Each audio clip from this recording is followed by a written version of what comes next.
If your laptop is plugged in and not charging, your AC adapter may be the cause.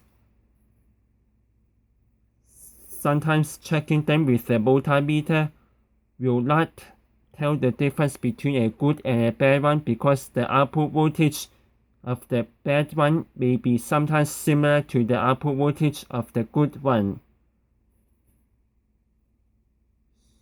So this is exactly what happened to my laptop's AC adapter.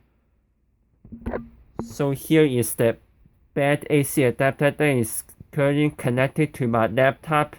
You see the battery is not charging and the good one on the left.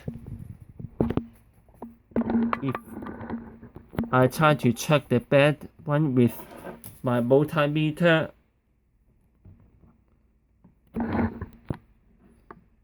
checking the bad one,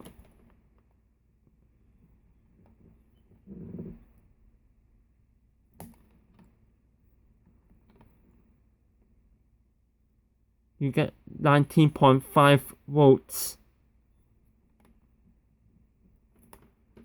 And the good one reads 19.8 volts. Plugging in the good one,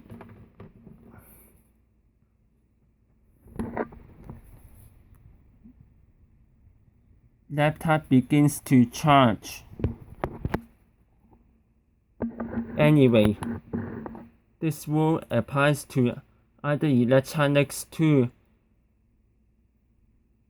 If your electronics using an AC adapter and the electronics begins to not turn on, always check the AC adapter with a well-known good one first before you purchase a new unit. That way you won't waste your money on a new electronics. Hope this video helps you. Thanks for watching and don't forget to subscribe and leave a comment.